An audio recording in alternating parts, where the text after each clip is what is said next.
तारीख 6 सप्टेंबर, गणेश विसर्जनाचा दिवस. आणि याच दिवसाच्या प्रत्येक पेपराच्या पहिल्या पानावर होते महाराजांचा आशीर्वाद घेणारे देवाभाऊ. आपण ही पेपर पाहिलाच असेल आणि फोटो बघितल्यानंतर आपल्याही लक्षात आलं असेल, महाराजांचा आशीर्वाद घेताना देवाभाऊ दिसत आहेत. पण ही जाहिरात दिली तरी कोणी? आणि गणेश विसर्जनाच्या दिवशी महाराजांचा आशीर्वाद घेताना जाहिरात कशी काय? ना शासनाचा लोगो, ना पक्षाचं नाव, ना जाहिरातदाराचा उल्लेख. हा विषय नेमका काय आहे आणि देवाभाऊ यातून किती अडकले जाणार, जाणून घेऊयात आपण या स्नॅपशॉटमधून. मराठी वर्तमानपत्रात फ्रंट पेज जाहिरात देणं म्हणजे 40 ते 50 लाखाचा खर्च. इंग्रजी पेपरमध्ये ही रक्कम अजून वाढते.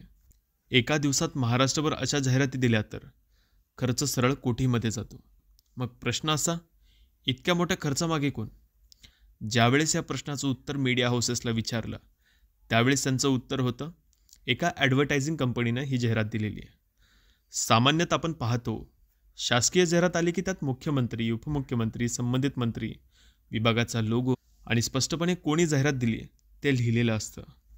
पण ही जाहिरात थोडी वेगळी होती, कारण यात फक्त एकच शब्द होता, तो म्हणजे देवाभाऊ. ही जाहिरात आत्ताच का देण्यात आली? यावर राजकीय तज्ज्ञांचं म्हणणं असं आहे की नुकतंच जरांगे पाटलांचं आंदोलन शमलं आणि ते यशस्वीपणे हाताळण्याचं श्रेय थेट फडणवीसांना मिळालं आणि त्यानंतरच ही जाहिरात आली. देवाभाऊ ही टॅगलाईन 2024च्या निवडणुकीसाठी खास तयार करण्यात आली. ग्रामीण भागात डासळलेली प्रतिमा सुधारण्यासाठी हा ब्रँड बिल्डिंगचा डाव आहे. पण जाहिरात येताच प्रश्न सुरू झाले. युती सरकारमध्ये आंदोलन हाताळण्याचं श्रेय नेमकं कोणाचं? संपूर्ण सरकारचं की एकटा फडणवीसांचं? एकनाथ शिंदेंना विचारलं तर त्यांनी उत्तर दिलं, श्रेयवाद नाही, आम्ही एक टीम म्हणून काम करतोय. पण राजकीय पटलावर चित्र वेगळंच दिसलं. आंदोलन हाताळताना फडणवीस दिसले, शिंदे पवार मात्र मैदानात नव्हते. ही जाहिरात पाहिली की 2009चं प्रकरण आठवतं. तेव्हा अशोक चव्हाणांवर पेड न्यूजचा आरोप झाला.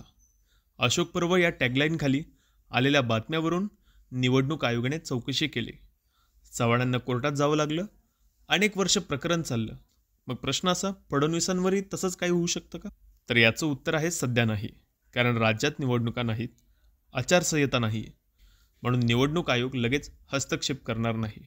पण आत्ताच्या घडेल जी महाराष्ट्रातली परिस्थिती आहे, मराठा आरक्षणाचा मुद्दा, ओबीसी आरक्षणाचा मुद्दा आणि त्याचबरोबर शेतकऱ्यांचे मुद्दे, ह्यापेक्षा जास्त जर सरकार जाहिरातींवरती खर्च करणार असेल तर हा मुद्दा विचार